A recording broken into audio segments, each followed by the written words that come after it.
Thank you, Monica, for your generous introduction. I would like you to tell me, do you want me to hold the mic? Can you hear more clearly when I do this? Or would you rather I put it down? Is this all right? This is all right, okay. I count it a distinct honor to be here, to be invited to give the 8th C.W. Lovell Award lecture. I think I met him first in the mid-1980s. We were at the Transportation Research Board meetings in Washington together. And since that time, I have met him at a number of different engineering conferences. Our areas of research have also overlapped a little. Professor Lovell has done research on compacted soils, and of course compacted soils are unsaturated soils. Professor Lovell did research into measuring the void distribution in soils. The distribution of voids becomes the basic theory for predicting the soil-water characteristic curve, that relationship between water content and suction. The relationship that you will see is extremely important for understanding unsaturated soil behavior. He did research into slope stability analysis. Slope stability analysis has always been a hobby area of mine to do research in. He did research in pavements. And of course, one of the most important parts of pavements is the subgrade. It's an unsaturated soil as well. He also did research in handling waste materials. And for the past 3 years, I have spent 4 months of each year in the beautiful city of Hangzhou, China, where they have Zhejiang University. The main area they're doing research on there and where I was assisting them was in connection with solid waste management. Garbage. Garbage behaves like an unsaturated soil. China is spending millions of dollars on research on garbage, and they're trying to apply unsaturated soil mechanics. I hope today you will see maybe there are some areas where you too can apply unsaturated soil mechanics.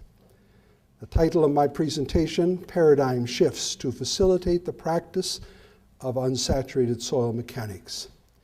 Over the last 3 decades, we have watched as the theories for unsaturated soils have emerged in a very consistent manner. They've been relatively simple conceptual extensions of saturated soil mechanics. We have seen how you can know the saturated soil properties, and then through the use of the water content versus suction relationship, you can extend those same theories for saturated soil mechanics into unsaturated soils. So the theoretical part has become quite clear, very consistent. It's a relatively simple extension of saturated soil mechanics. But here comes the catch. When we try to apply unsaturated soil mechanics in engineering practice, that's called implementation, we find we run into some problems. The implementation is not a simple extension of what we have been doing in the past. We need to have new ways of thinking. We need to move into a new paradigm. And I hope by the time I am finished today, you will understand why we need a new paradigm for implementing unsaturated soil mechanics. You see, saturated soil mechanics was the soil mechanics of soil constants. We had a constant coefficient of permeability, we had a cohesion intercept, we had a friction angle, we had a compressive index, we had constants. When we look at unsaturated soils, we no longer can think in terms of constants. Now every soil property takes on the character of a nonlinear function. So whereas our original soil mechanics may have been a linear soil mechanics, everything in unsaturated soils is in nonlinear soil mechanics. And it requires a paradigm shift in our thinking in order to implement it into engineering practice. For a moment, I want you to come with me back to 1943, when Karl Terzaghi was putting together our first soil mechanics textbook. We remember, of course, Karl Terzaghi most for the fact that he gave us a stress variable, a stress state variable that allowed us to link all mechanical behavior of the soil to this variable, namely effective stress, the difference between total stress and pore water pressure. That's what we remember him for. But as he took that concept and tried to put together the field of soil mechanics in his book, what he tried to do is what I have written at the bottom. He attempted to make soil mechanics a science with closed-form solutions for simplified representations of geotechnical problems. He wanted to give us very simple solutions. Remember, he had no computer. I want to take the time from when soil mechanics started till the present, and I want to divide it into 3 eras for this presentation today. From the 1930s to the 1960s, I will call it the era of closed-form solutions, graphical solutions, and simple integration solutions. It's the things found in Terzaghi's original book and many other books after that. From the 1960s to the 1990s was the era of the development of the digital computer. And what we did at that time was we said, let's take all of our old solutions in soil mechanics and let's see if we can write software programs and solve those same problems in the same way, but using the computer. I want to suggest to you that about 1990 and beyond, we realized we can move into another era.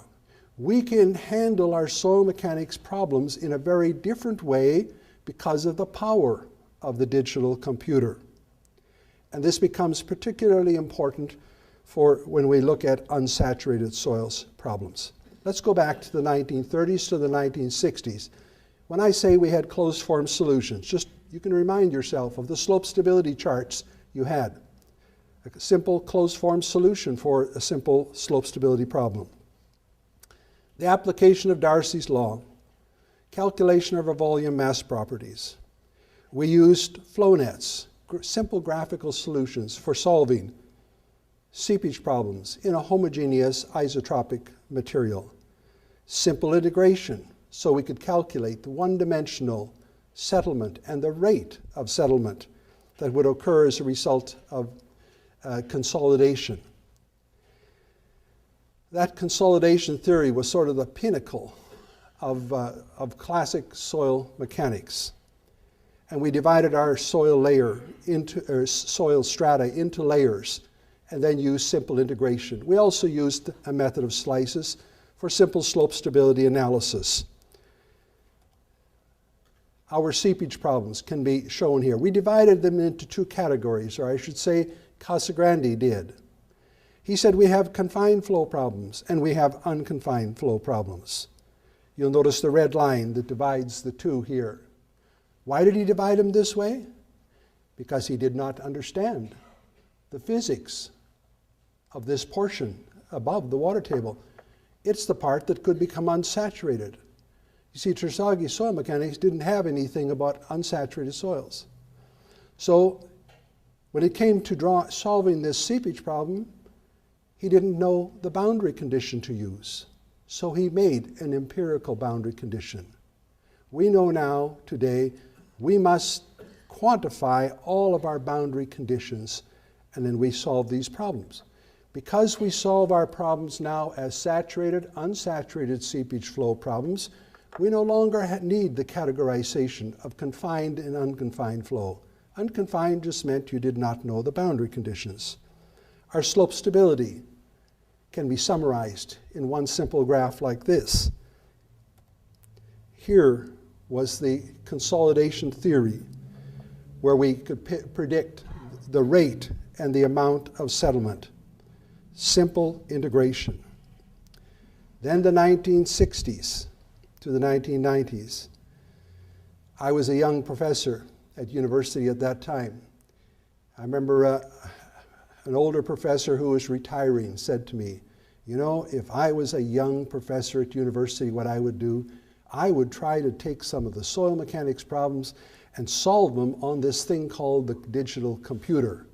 He says, I think the computer is going to have a big impact in the future. This was back in 1960. So I was a young professor, and I looked for a problem to solve, and of course the first one that came to mind was slope stability. And I, like many other professors and young people, programmed the slope stability problem. Later on, as the computers got more powerful, we said, we can solve seepage problems as well, use numerical methods like finite element method. And eventually, before the 1990s, we were doing stress analysis. And we were combining stress with seepage and even doing coupled analysis. We were thinking in the original framework of soil mechanics, but solving them on the computer. We could program all the methods of slices. And we had all these different methods because we did not know what the stress distribution should be internal to the mass, so we made an assumption, and each method gave us a different value for the normal force. But this was very easy to program into a computer program, and so we programmed all these methods into a slope stability analysis. Here's the seepage problem. We no longer left the zone above the phreatic line as though it is a non-entity, a non-material to deal with. We included it. You see, confined, unconfined problems existed because the physics of the unsaturated flow was not fully understood. The analysis became nonlinear, and as soon as it becomes nonlinear, you must iterate to solve. It no longer becomes a simple graphical solution. And now we could put moisture flux boundary conditions on the ground surface. We had to quantify them, but originally we were never taught how do you quantify climate and use it as a moisture flux boundary condition for solving your problems. But during this era, we switched from looking at these problems as confined and unconfined seepage to looking at them as saturated, unsaturated seepage problems, and we use the real boundary conditions of the geometry. What happened in 1990, in 2000? Really, there was a new way. We said we can use this computer, but we can look at our problems in a new way. It's as though there is a new generation of modeling software that began to emerge. We began to think of all our problems in terms of boundary value formulations. And every time we looked at a boundary value problem, we would pick an element in that problem and say, what is the physics we need to solve? In that little element, it was called an REV, or representative elemental volume. And there was always a physical process we wanted to try to solve. And when we wrote the formulation for that REV, it always appeared as a partial differential equation. Now, when I was an undergraduate student, I hated partial differential equations.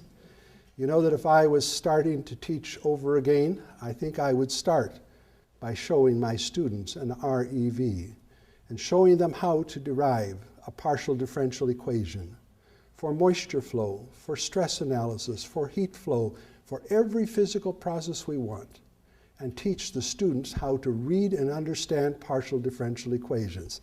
So I have undergone a paradigm shift as well. The computers changed a lot. They became very powerful. We realized that we could reduce our soil mechanics problems to the solution of one or more partial differential equations. We looked at consolidation theory as the coupling of water flow and stress analysis, so we could bring together in marriage more than one partial differential equation. But we needed to have new procedures to solve these equations. We were including unsaturated soils, and so all of our partial differential equations became nonlinear. Now, you don't need to play around with partial differential equations very long before you know if it's nonlinear, it's a problem. Why? Because it doesn't want to converge sometimes. And if it does converge, how do you know it has the right answer? There's two criteria there. Just because it converged does not mean you have the right answer. Well, our friends in mathematics and computing science had as one of their very special areas of research the convergence of nonlinear partial differential equations. And this is really what we needed in unsaturated soil mechanics. And so we're going to look at what their contribution was to unsaturated soil mechanics. A lot of the things we had been doing as engineers to try to solve our problems became transferred over to the solution, the mathematicians, the computer science people. And so we did not have to worry about drawing triangles of a certain size and certain density. Why is it important to study partial differential equations? Because every partial differential equation will embrace a fundamental physical process. We can describe every process we know of for saturated, unsaturated soil systems. We can write them in the form of a partial differential equation. I'm not going to swamp you with a bunch of partial differential equations today, but I will show you one a little later. We can teach geotechnical engineers how to read and understand a partial differential equation. In fact, when they encounter an engineering problem, the first thing they will think about, what is the physical process involved? And they will set out the framework for solving that problem within the context of a boundary value problem. And when we do this, we are always operating within the context of continuum mechanics. Continuum mechanics has been good to every branch of engineering. Everyone who looks at material behavior, any material behavior within the context of continuum mechanics, finds that they have formulations that stand the test of time.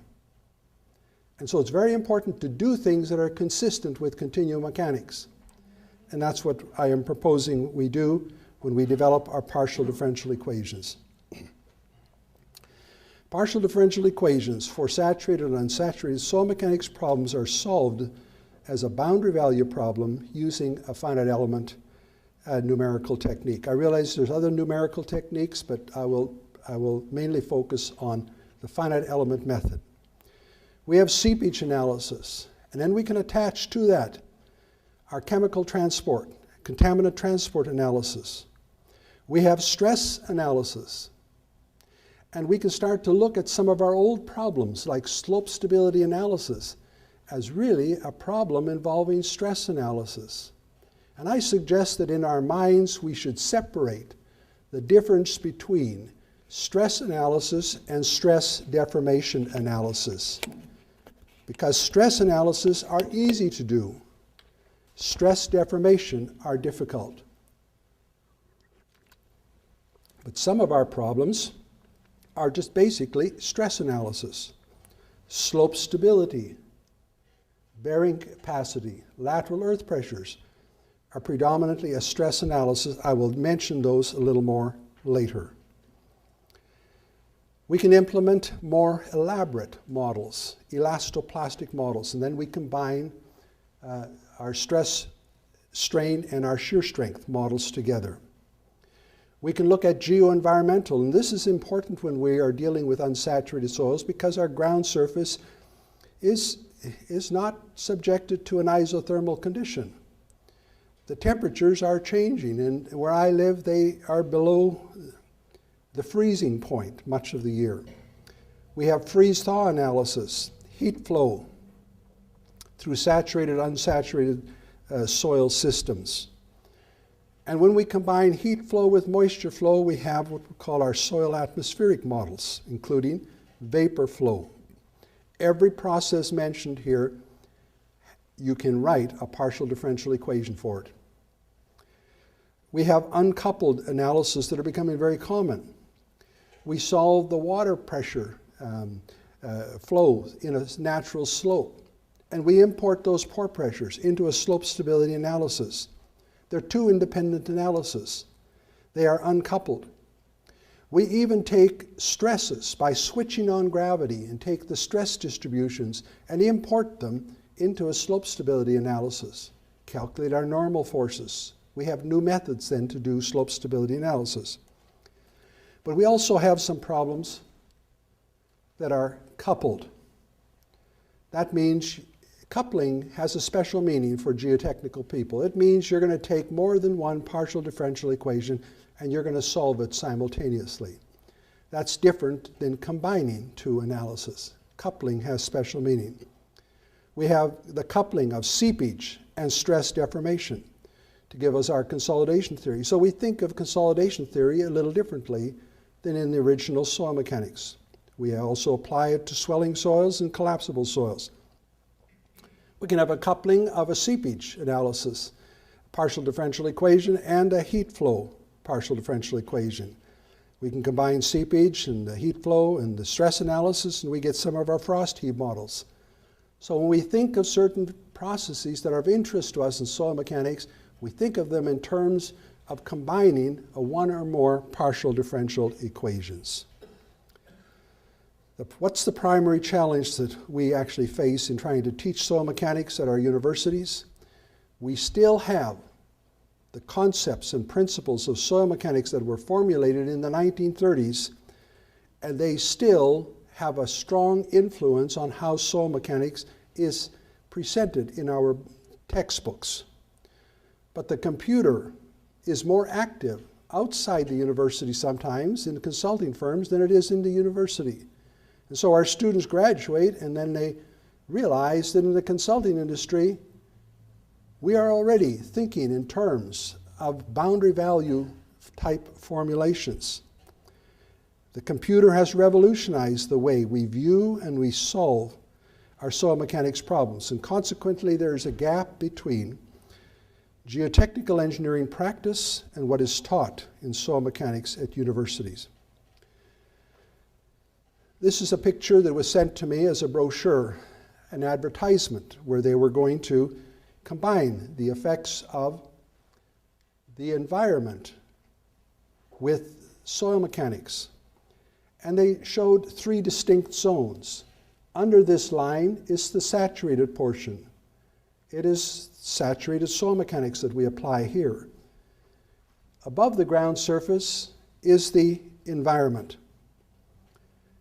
It's the environmental engineers who tell us, you know, that you're damaging your environment because you pollute the environment starting at the ground surface.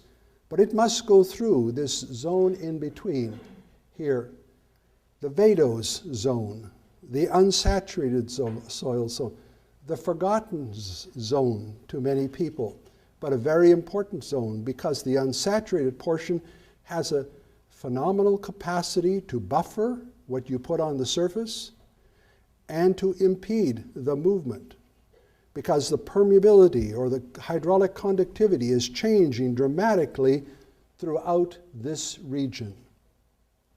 And so the unsaturated zone is very important.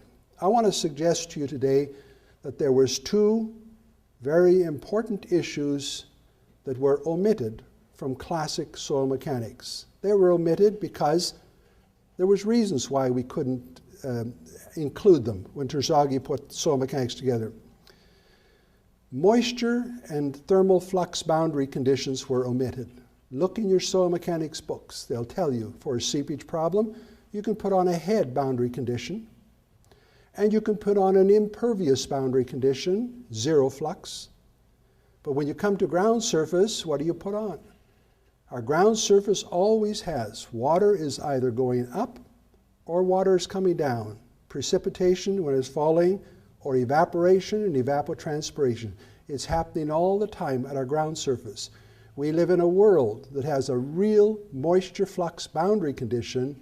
We were never told how to quantify that boundary condition and how to use it in solving our engineering problems. In the introduction, it was mentioned that I work for Golder Associates. One of the primary questions I get from their offices around the world is, how do we quantify are climatic conditions so we can use them as a moisture flux boundary condition. This was really an omission. Unsaturated soil behavior was the other omission. Even if we would have been given the theories for unsaturated soil behavior, we couldn't have done much about it because we did not have the digital computer. In the 1980s, I thought it would be good to put together a textbook that would just show how you extend saturated soil mechanics to the unsaturated zone. As I tried and started to put the theories together, I had originally intended to try to write it in a similar form to what Terzaghi had written, the original books. I found I couldn't do it. The world had changed. The computer had changed the way we even look at our problems. And we were viewing unsaturated soil mechanics in a very different framework. Of course, we had discovered the key to behavior of unsaturated soils involved two independent stress variables, not one, like Terzaghi. So saturated soil mechanics was one stress state variable soil mechanics. Unsaturated soil mechanics was two independent stress state variable soil mechanics. The computer had influenced the way we even wanted to present our theories and how we solved our problems. And up here, when I put this book together, the attempt was made now to make unsaturated soil mechanics a science, not through closed form solutions, but through boundary value representations of complex or realistic saturated, unsaturated soils problems. So by the time the book was published in 1993, it has a very different type of presentation because of the impact of computers. I'm trying to illustrate what I mean by a paradigm shift. A paradigm shift is not just a change with time. A paradigm shift was described to us by a scientist, and I will give you his definition. It is always hard to change. Why change? We are making money with what we're doing. But there are those who will drive to say there are more efficient ways to do things. If you are more efficient, you will probably make even more money, but it will require that you force yourself to change. Kuhn is a scientist in 1962 who defined a paradigm shift, and these are his words: a series of peaceful interludes punctuated by intellectually violent revolutions. Paradigm shifts are a significant change in one's way of thinking, replacing one worldview by another view that is considered to be better. Paradigm shifts involve change that are difficult, and although there will be resistance to change, in the end, that change will always win out. And he goes on to describe many of the paradigm shifts that have taken place. Completely new ways in science. Think of the statement that Lord Kelvin made. He said that we have discovered everything we needed to know about the physics, and then Einstein came along and revolutionized our thinking. That was a paradigm shift. The computer has been what's fueled major paradigm shifts in our day. The computer has been at the center of the most significant paradigm shifts in recent years. The computer has changed the framework in which we formulate our problems. We look at them now as boundary value problems, and we solve them by solving partial differential equations. Even the way in which we get the soil properties to input to an unsaturated soil analysis is very strongly influenced by the computer. We cannot go out in the old paradigm and into the field and recover all these undisturbed samples and say, I'm going to get an unsaturated soil property function for this material. I'm going to get the permeability function. I'm going to get the shear strength function. You can't do it. Why? Because of the amount of money it will cost you to do it. The government of Hong Kong asked if we would measure the permeability function on some of their soils in Hong Kong. To do a permeability test for the unsaturated permeability, we charged them $12,000. Now, the government of Hong Kong may have money to do that, but not everybody has that money to do that. So what has happened? We have adopted a series of estimation procedures. They're quite complex. They require the computer to do them. But now we use estimation techniques, and they have become acceptable in engineering practice. I want to illustrate a paradigm shift. This is maybe you have heard this before. The Swiss are the people who are known for building clocks and watches. They built these elaborate systems of gears that turned, and every year in Switzerland they would hold an international trade show. People came from all over the world because we, the Swiss, are the ones who know how to build clocks. In the 1960s, there were 2 graduate students at a university in Switzerland who went to the international clock show. And they had a little booth because graduate students don't usually have much money, do they?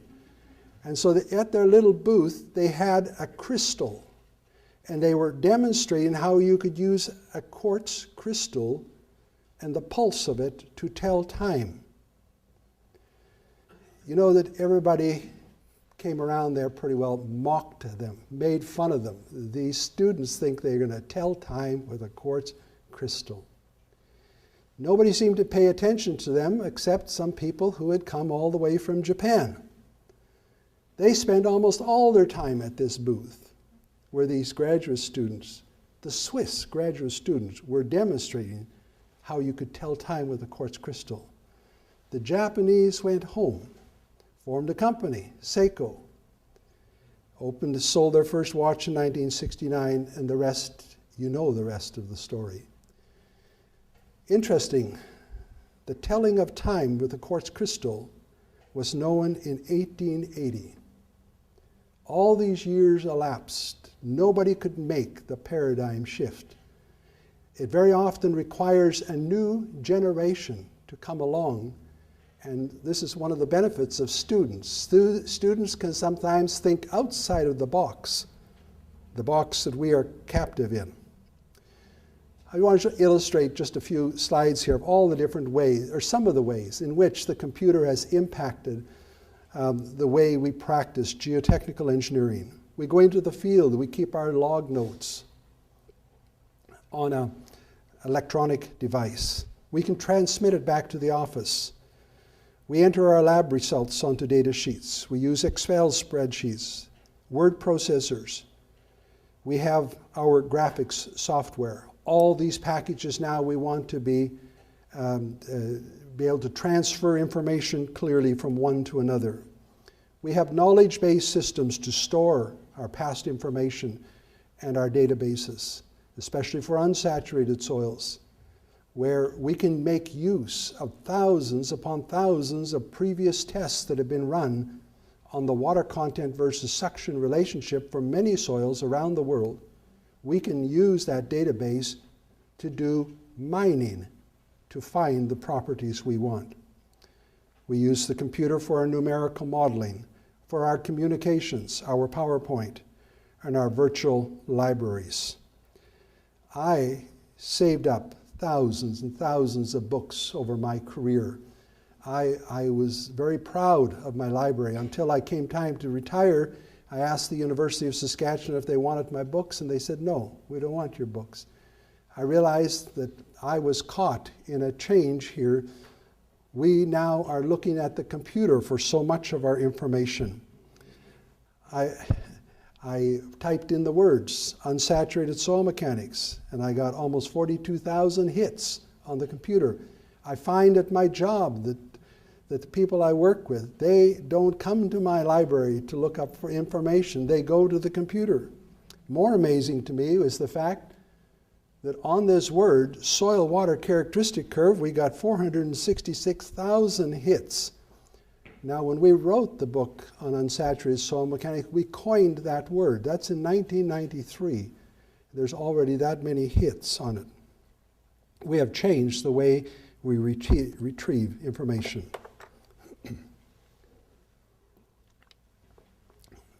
Some time ago, in the last year, I gave a talk in China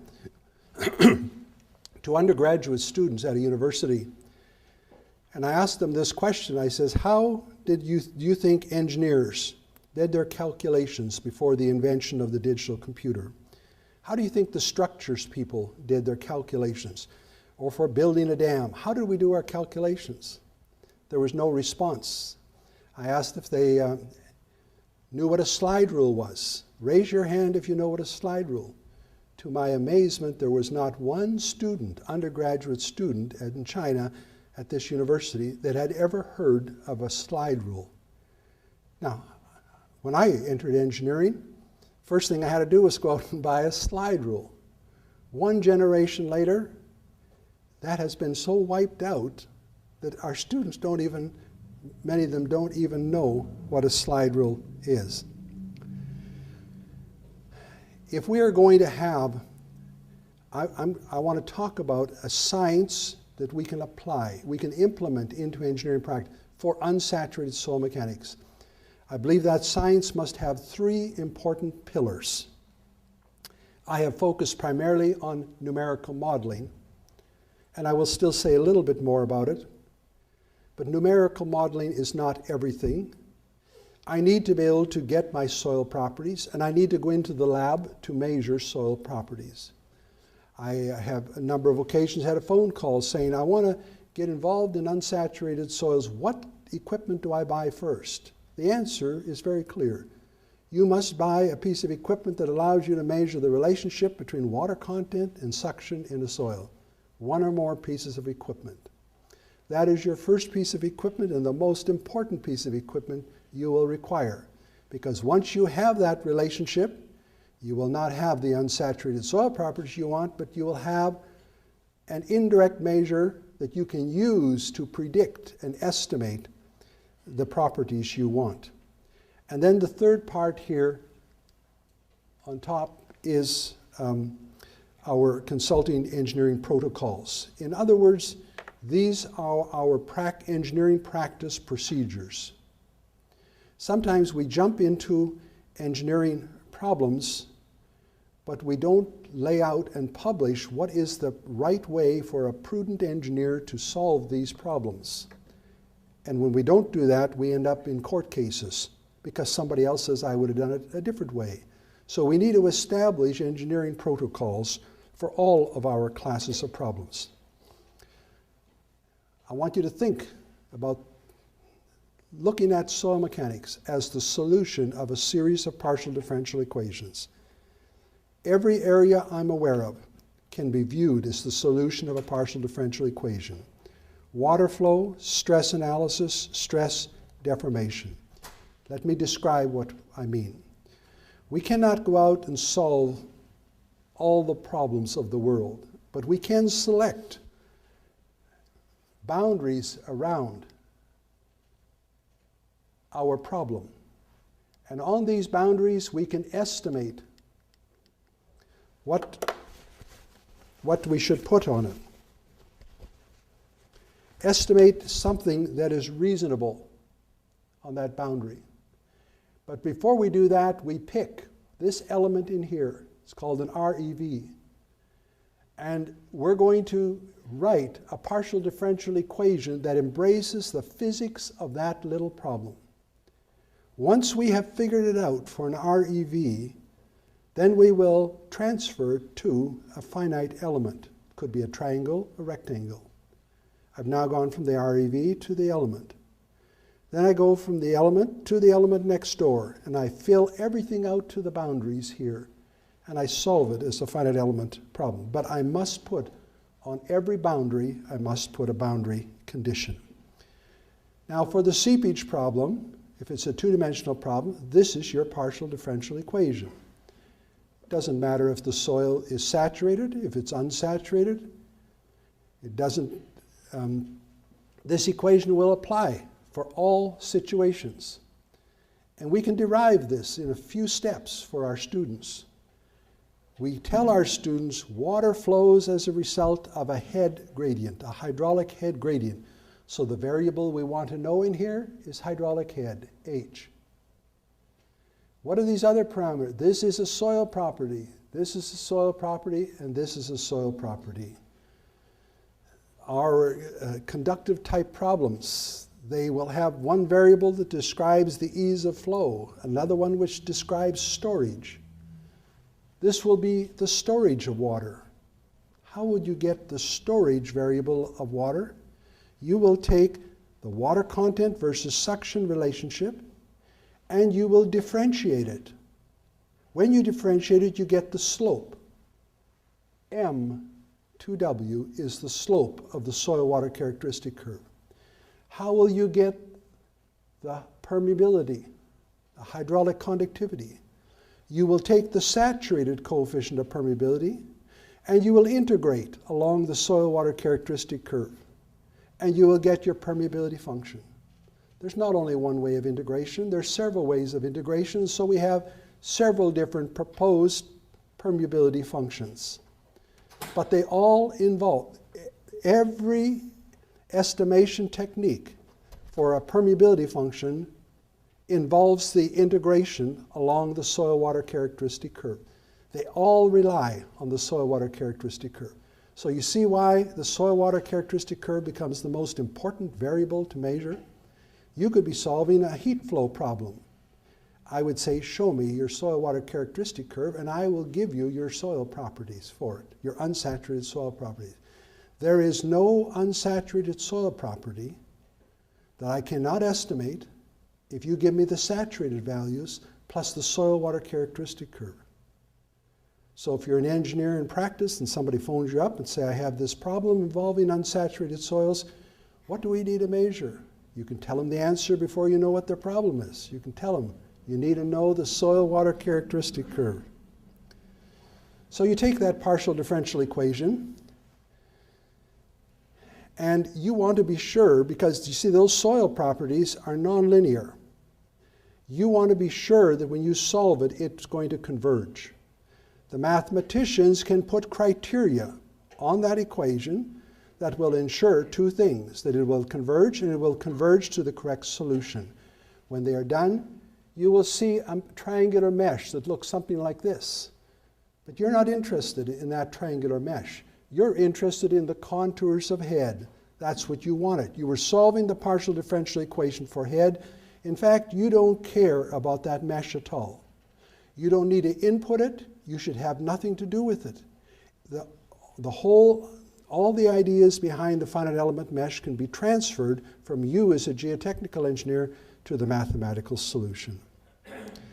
I want to just go through the components of a boundary value problem. We start with an REV, and we describe the physics of our problem. And when we solve that problem, we will get what we're looking for. We have to define the geometry. The geometry could be a one-dimensional column, or it could be 2 or 3. We can have our soil properties. They will now be nonlinear functions of the stress state variables, but they're primarily a function of suction. So that's how we define most of them, or estimate them. All unsaturated soil properties are linked to the soil water characteristic curve. This is an example of a cover system on a geometry here. Now that cover system was designed as a one-dimensional column through the cover. That's how it is designed. But in reality, it should really be a three-dimensional analysis. Some of the original work done in 1993 by Ward Wilson, he wrote the code for soil cover. It is a one-dimensional analysis.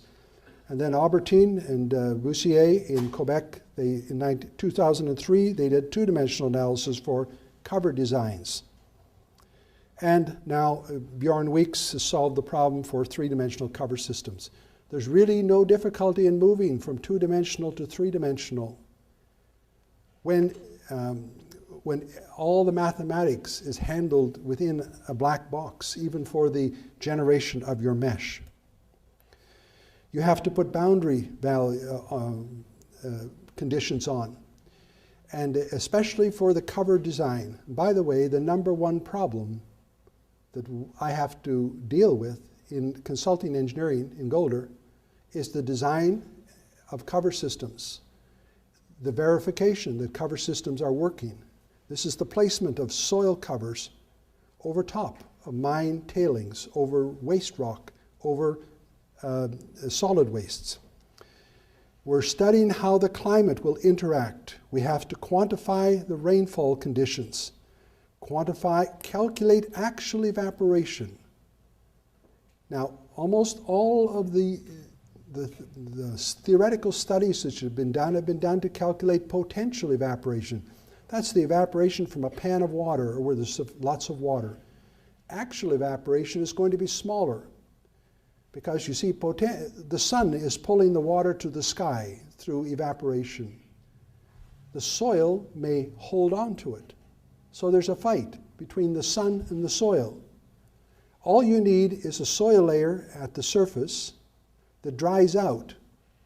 No moisture will move through it. Why? Because on every soil, as the suction goes high, the permeability goes down. You can hardly get water to move, so the permeability's gone down. And the suction is high. The water is being held. So let's suppose you took that soil and put a little relative humidity gauge in the soil, and it says the relative humidity in your soil is 30%. You put a gauge above the soil, it says your relative humidity is 30%. What's the gradient? 0. No vapor flow. Actual evaporation can be shut off. It's going to be lower. Can we calculate it? Yes. This is what we really need to get our net moisture flux at the ground surface. But because our problem is nonlinear, we also have to have a starting condition or initial. Where do we start on a nonlinear problem? And then we do our solutions, and we have 2 criteria to meet, as I have mentioned. One, you're going to march forward maybe 10 years or 20 years in a cover design, and you're going to subject it to extreme conditions, and you want it to converge every time and converge to the correct solution. Now, I want you to look at this little mesh. It was designed not by an engineer or an individual. It's by a mathematician who looks at the partial differential equation and said, this is where you should start with your mesh. It uses a technique called adaptive mesh refinement. So every iteration with time, when it takes the look at the next time step, it says, oh, I need a different mesh. I need smaller elements here. I need bigger elements here in order to ensure it'll converge and to go to the correct solution. So it keeps changing. Watch it as it changes. I ask you the question, is the mesh moving? Watch it. Does it move?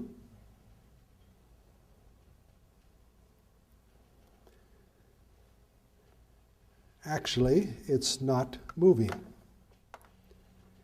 It's simply putting additional points at various places where it needs more elements and creates a finer mesh. This is what was generated by the computer. Here's a little element out of this zone, black zone, and when we expand it, you see there are elements, about 10,000 elements.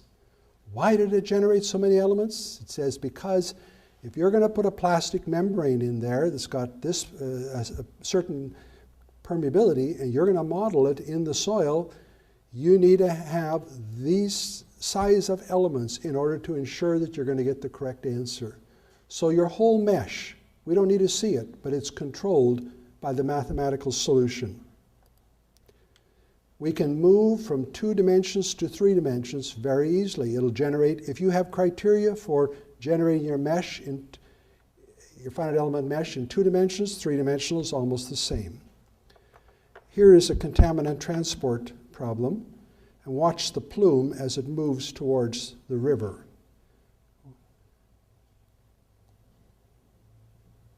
The river is where it's moving towards there.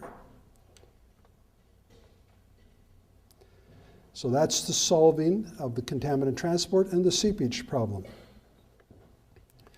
I said previously that I thought we should subdivide our stress deformation analysis into two types. Those situations where we're just interested in stress. What are they? Here's some of them: slope stability, lateral earth pressures, and bearing capacities. Why do we put those separately? Because when you're just solving for stresses, stresses are easy to solve for. We could have each of you in the room solve a stress-related problem using different elastic modulus. You would get the same forces, as long as I give you the same Poisson's ratio. And so you could all calculate the stresses for these problems without knowing even the Young's modulus, what to use. But if you come over to this side, now you need to know accurately what your deformation soil properties are. Do you know that every partial differential equation has one variable that's very easy to solve for and one very difficult?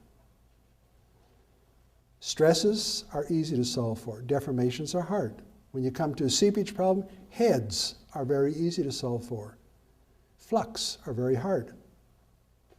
When we look at rainfall on a slope, and it infiltrates the slope, and it changes the water pressures, we take those heads and put them into a slope stability analysis, and we are amazed at how reasonable an analysis we can do. Why? Because heads are easy to predict. Slope stability analysis. We can switch on gravity and then use an optimization technique to find the location of the critical slip surface. I remember years ago in teaching slope stability analysis, I would teach all these different methods of slices to the graduate students, and I would tell them, someday, I believe we will be able to not have to use trial and error to find the critical slip surface, but rather in the solution we'll be able to find where the critical slip surface is. That day has already come. There's several optimization techniques that have been published in the literature. One of the very first problems I ever started to work on after my master's degree, working with the National Research Council, was the prediction of swell under a slab. It was a difficult problem, but I never realized until years later why it was so difficult. Really, this simple problem of a swelling clay, it involves the solution of a seepage analysis, one partial differential equation. It has to be coupled with a stress deformation model, which has 2 degrees of freedom. So you have 2 partial differential equations and one here. You really have 3 partial differential equations that you solve simultaneously for a simple little slab on grade where the ground is subjected to rainfall. And when you do that, you must put boundary conditions around your problem for seepage. You must put boundary conditions for your stress analysis. So it's not a simple little analysis. It can be quite elaborate. Let me just spend a little bit of time on laboratory testing. When I am faced with an engineering problem involving unsaturated soils, when I first encounter it, I usually ask, do you have grain size analysis? What do you know about your soil? I will estimate the soil water characteristic curve from the soil properties for the preliminary part of design. Why do I do this? Because if I went to my client and told the client it's going to cost you $10,000 for so many tests, it's going to cost you all this money, he'll say, oh, can't we just forget about unsaturated soils?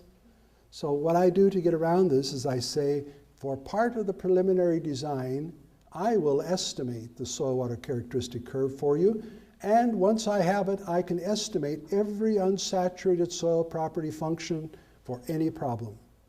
So there's never a situation where I have to tell him I can't do anything. I can always do something, but I must warn him, before I will let it go as a final design, I want you to measure the soil water characteristic curve. And I believe we must hold very strongly to that.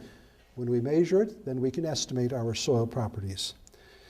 So we need the soil water characteristic curve. There are ways to measure it in the lab. There are ways to estimate it. We can estimate it from the grain size distribution, and there are more than half a dozen different models. We can estimate it from Atterberg limits and choose parameters for various equations. We can also do database mining. Every country, the United States, has tens of thousands of soil water characteristic curves that have been measured because you have an agricultural industry. And those are put into a database along with the grain size curves. You can go in and say, my grain size is like this. Find all the grain size that are similar and then plot out the soil water characteristic curve, and you will get an indication of the air entry value of the soil and its residual water content. But over the last few years, there have been a number of devices similar to this that have been built in different parts of the world, in Germany, in Japan. They are like a consolidation machine where you put a higher air entry disk here. You can control the water pressure under here, usually close to atmospheric conditions. You apply an air pressure inside, so the difference between the air and water pressure is your suction, and you apply a total stress here. We have these two barrettes so we can measure the water that flows out, but also we have two because we can now flush diffused air out from the bottom because we have to separate diffused air from the liquid air, water. Now, I mentioned that we can estimate our soil water characteristic curve from a grain size. You see, the grain size curve tells you something about the distribution of the solids. You don't want that. You want something about the distribution of the voids. How do you move from the solids to the voids? Think of just three particles together, and there will be a void through the middle. There's a relationship between the radius or diameter of your particles and the void. How do we move from the one to the other? We do it through that simple Lord Kelvin capillary model. The difference between air and water pressure is equal to 2 times surface tension over the radius. We use that, and we integrate along the grain size curve, and we calculate this red line. The green dots are measured. If I asked you to pick the air entry value of the soil from the red line, you would tell me, oh, it's very close to 1 kilopascal. If I gave you the green dots and asked you to pick it, you say it's close to 1. You see, the 2 points we need from this curve are the air entry value and your residual. And so these estimation techniques, which come out of soil physics in agriculture, we plagiarize them, we steal them, we take them into geotechnical engineering. But we need to also check them because what we are we can improve on them. We can do even a better job of prediction. In the last 2 decades, I would say that one of the most active areas of research in unsaturated soils around the world has involved estimation techniques for unsaturated soil properties, such as this. Once you have that soil water characteristic curve as shown on the top for a fine and coarse material, then you can draw your permeability functions. Here's your saturated value for the coarse material, saturated permeability. You integrate along the red line, the soil water characteristic curve, and you produce this. For the fine curve, you do this. Now just note over here, by the way, here's a coarse material. The red is coarse and the fine is blue. If I asked you which is more permeable, you'd say, oh, the coarse is more permeable. Well, it depends on what the suction is. The coarse is more permeable out here, but if you come out here, the coarse material is less permeable. That's why we design capillary breaks using gravel and coarse material, because the water cannot get through it. It's too impervious. And of course, we have many equations to describe that soil water characteristic curve. You see, he who has an equation is better off than he who does not have an equation. And so we have many equations which have been proposed. They all have similar character. They all have similar problems. The problems arise mainly in the low suction range because they are all asymptotic type equations which go out to infinity at low suctions and at high suctions. Well, the real curve has to go to 1 million kilopascals at 0 water content. How do I know it's 1 million? Every soil will go to 1 million. In fact, if you throw away the soil and you let the relative humidity of air go to 0, it goes to 1 million, your total potential. That's why every soil goes to, we know what the maximum suction is you can ever have. Here is where we run into a lot of problems in modeling, because we take equations such as Van Genuchen, Mullum, Berdini equation, Fredlund and Zing, and they will cause your software to explode. It's like using a Poisson's ratio of 0.5. It doesn't work. Okay, let me just say a few words about our engineering protocols. Protocols are procedures and practices that are acceptable for prudent unsaturated soils engineering practice. They can change with time, but they are important to be specified. They provide the connection between research and engineering practice. We are involved in predicting the future. I want you to think of soil mechanics, geotechnical engineering in that way, as though we are involved in predicting the future. It's a big challenge. It's hard. We're doing it through science.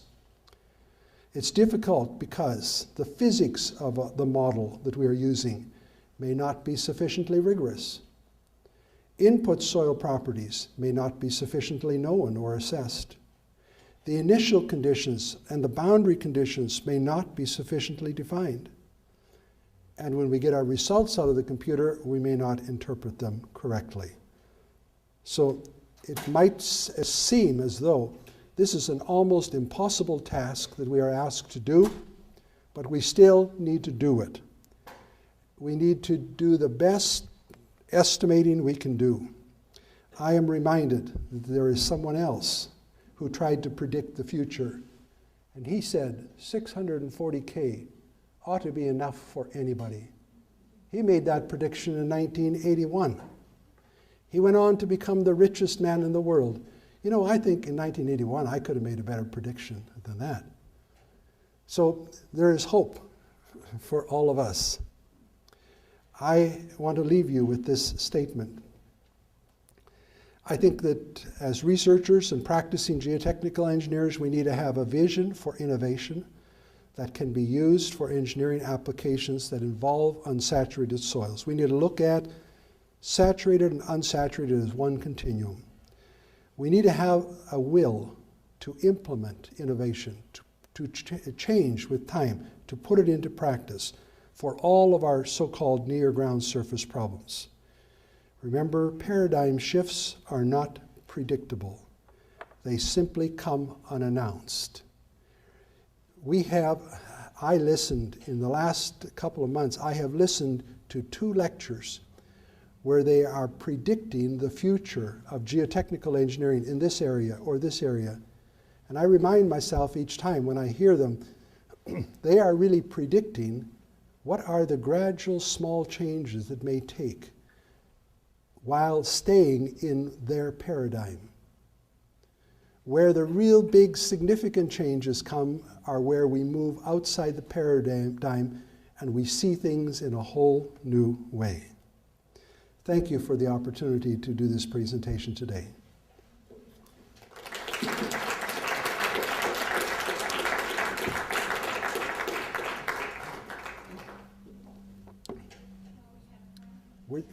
Were you going to have some questions?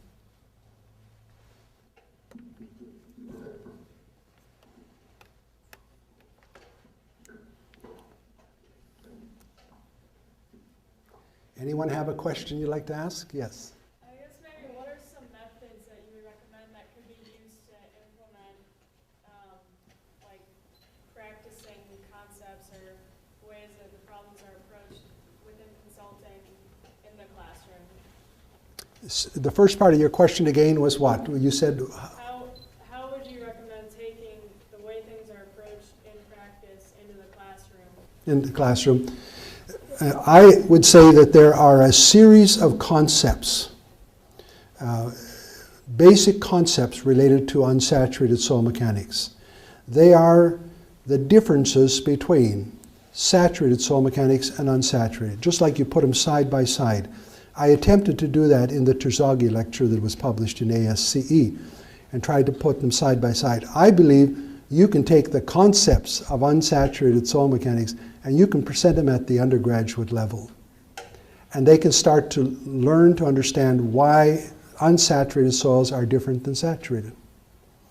And I tried to teach when I was at university what we meant by two independent stress state variables. I tried to teach them about the concept of soil suction. It's just the water pressure going negative, negative, negative. How high can it go? Well, it can go to 1 million kilopascals. How can it go so high? I don't know.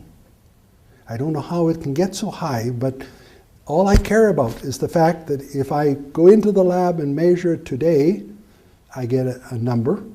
If I come back in the lab tomorrow and measure, I get the same number.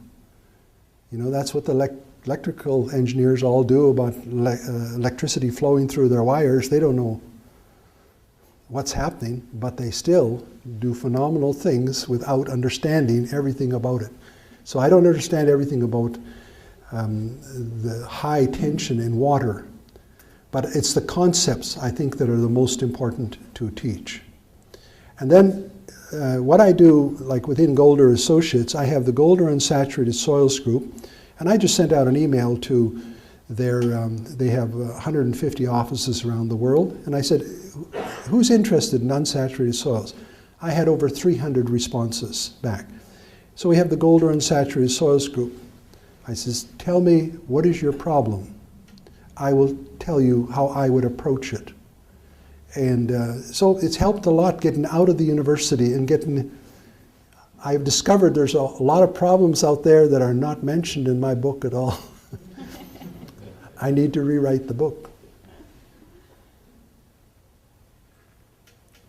Another question? Yeah, Ron? Yeah. Yes. I'm an enabler to the soil mechanics group. I'm in hydropedology. And just for the sake of discussion between the soil water flow and the soil mechanics, and since we're talking about paradigm shift, I'd like to maybe see a response to a reaction to additional parameters that must be measured inside the soil water characteristic curve that deals with the dynamics of the system, such as volume change and the swelling time, and how fast, because that is important in the unsaturated mechanics, to know the behavior of the swelling shrinkage process. Yes. And the other dimension to the question is, as we all predicting kind of the new paradigm, how do we deal with the heterogeneity of the medium if we're only looking at continuum mechanics? Because continuum mechanics has done well and it will continue to do as well. But the minute we put a framework to our representative elemental volume, somehow we tend to derive the PDE on a uniform material, and somehow we lose the opportunity to look at the heterogeneity that is inside the computational domain. Yeah, very good questions. I'll attempt to answer the last part first. When I went to China 3 years ago to work on their solid waste disposal, they said, this is our REV, this is our element. Now let us tell you what is happening inside this. There is chemical changes that take place. We are losing mass with time out of the element. All of my soil mechanics problems, we usually work with a referential element, not a spatial, but a referential element. So we tie ourselves to a fixed number of particles and then study how it deforms. All of us, but they are all fixed mass, you see, of solids. All of a sudden now we have a chemical reaction taking place. We're losing mass with time. We're generating gases. We're creating heat. It's no longer an isothermal problem. It's a very complex. But even in the situation where we are losing mass, we can still derive the partial differential equations for all the processes, as far as I understand. We can derive basically a partial differential equation for every process. If you have the change of mass with time, you have to be able to define that by an equation. But still, you always, when you start with the mass element, referential element, continuum mechanics tells you you cannot violate the conservation of mass. And you cannot violate the conservation of energy. So we know we're safe. We can never get outside of those. Now the other one with volume change. I simplified the problem. Let me make it a little more complex now. With two independent stress state variables, it's telling us, that's net total stress and suction. It's telling us there are two ways that you can manipulate this element. You can do it by loading it. You could load it one-dimensionally, you could load it isotropically, you could load it plane strain, any way, but you can load it in different ways, total stress. And something will happen to that element. You can also say, I'm going to only load it by pulling on the water. All of a sudden, everything you do becomes isotropic because it acts the same in all three directions. What happens when you change suction will be different than what happens when you change total stress field. That's why the two are independent. Now, in the Terzaghi lecture, also published in the ASCE, we show the entire constitutive surface. Instead of having just void ratio versus applied load, we have a third axis. Now the constitutive surface becomes three-dimensional.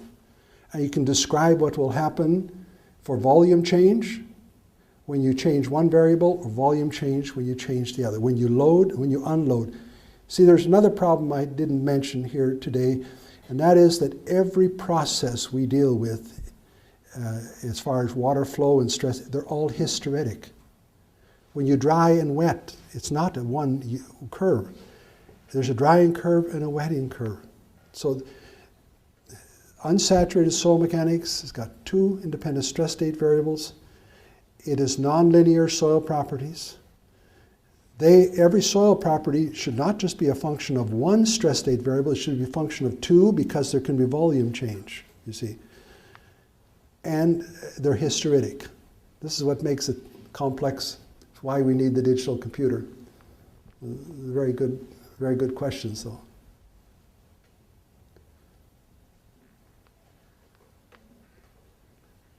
I have one. Just one. Yes. I could throw in a second one. You were indicating how there is a lot of nonlinearity once you start looking at unsaturated soil mechanics versus classical soil mechanics. But would you agree that in classical soil mechanics we also don't have linear? As you indicated very well, when Terzaghi wrote his theoretical soil mechanics, he thought that the behavior of soil was too complex at the element level. And in fact, he even has a statement there that says it's impossible to model it mathematically. Today we know that it's possible. You should use the mic so they can all hear. So today we know that it's possible to model the behavior of the soil at the element level, but it's extremely difficult for people to understand.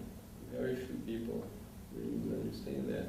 So I'm just trying to I guess the question is how do we put together all of this, the somewhat difficult mechanics, even before you put unsaturated soil mechanics equations in what we teach in class, or most of us teach in class. We don't get into critical state soil mechanics. Even though we show volume change versus shearing, we don't teach the students the impact of that on friction angles and things like that. So how do we put all of this together into workable practice? How do we reconcile all of these things? That's a big question. Let me just say, you know that Donald Taylor, when he wrote Fundamentals of Soil Mechanics, he had most of the concepts of critical state soil mechanics in that book in 1948.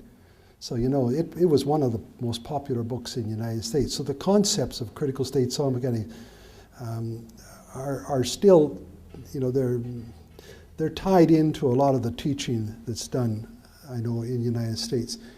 But what was your primary question again? Oh, I think I know what I was going to say, and you tell me if I'm not right.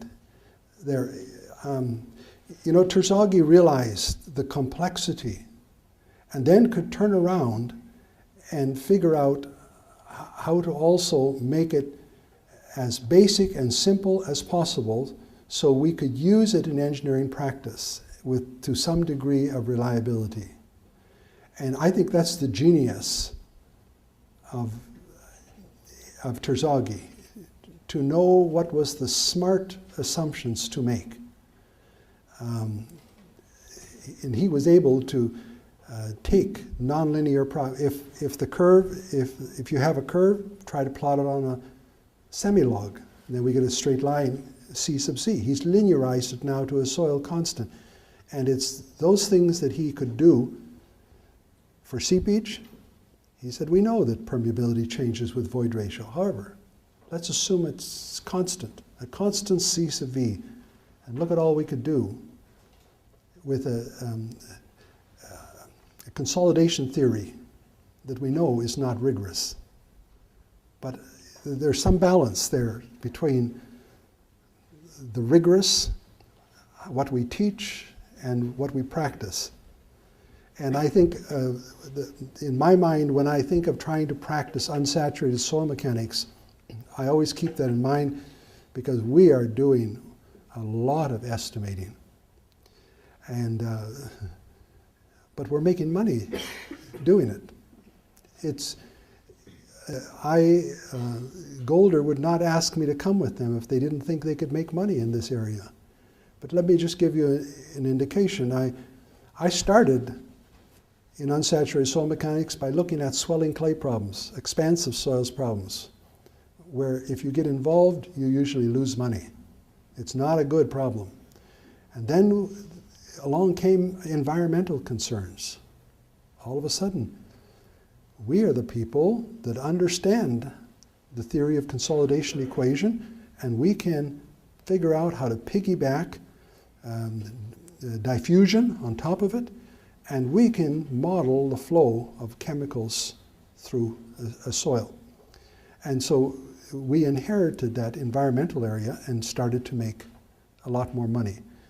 Now, the cover system design is really part of environmental engineering as well, because you're taking a thin skin and putting it between a very dynamic climatic condition, and you're going to try to protect what's going to happen by way of acid generation below.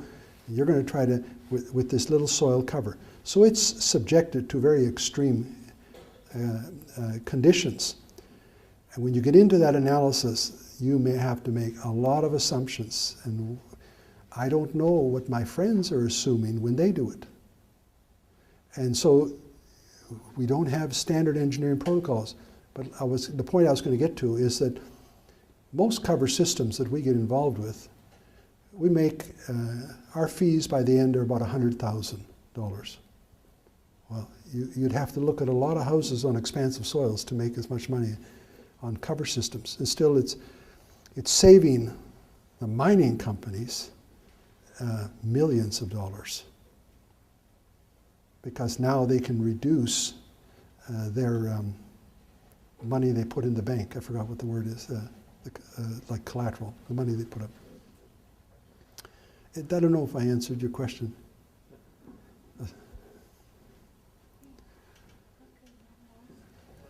In the extension of Terzaghi's effective stress from the saturated to unsaturated states, if I recall the historic background that you mentioned in your book, I mean, it started with the Bischoff equation, linking the pore pressure of the soil, the pore pressure basically to the effective stress theory. This started some interest in or the way to quantify the effective stress in unsaturated media. But then came the problem of solving the deformation equation and then the stress state. And some papers reported that the Xi parameter, or the decoupling between the soil water characteristic curve and the effective stress, gave different results for the different problems we were trying to solve. Of course. So I just want to get your insights on what are the causes of those, if we may call them discrepancies, or I don't know what we should call them. Well, you cannot take sigma minus UW and combine it with suction, UA minus UW, with a chi parameter. I just previously talked about on the total stress variable, you can load it one-dimensionally, you can load it in different ways. You can't do that with suction. Why would you think that you could link these two together and thereby saying with one constant, I can link all behavior? You can't do it for volume change, you can't do it for shear strength, you can't do it for anything. But it makes it look like it's simplified the problem. But that's an example of an assumption that is just too far out in left field. The other part that's wrong is that you cannot call it effective stress. Effective stress has already been defined by Terzaghi. It is the stress state variable for a saturated soil. It's the difference between total stress and pore water pressure. You can't say now, I'm going to redefine it. And when I redefine it, I'm going to put a soil property in. I say, hold it. As soon as you put a soil property in, it's not a stress state variable. Because continuum mechanics tells you, when you look at any material, you must start by figuring out what are the stress or the state variables. They can be deformation state variables, stress state variable. You must find those. The one thing that they cannot be is they cannot be soil properties. They are state variables. They can be found in your consideration of the conservative laws of physics. But as soon as you take two state variables and put them together, what do you have? You have a constitutive relationship. Those are two different. So when you talk about Bishop's effective stress equation, this is an oxymoron. It's an impossibility. It cannot be. It cannot, you can't say it's an effective stress equation with a soil property in it. It's either a stress variable or a constitutive relationship. It's a constitutive relationship, and it's a bad one, because it's going to shackle you right on the very first step. Before you ever derive any constitutive relationships, you have tied together two independent stress state variables. Thank you for giving me the opportunity to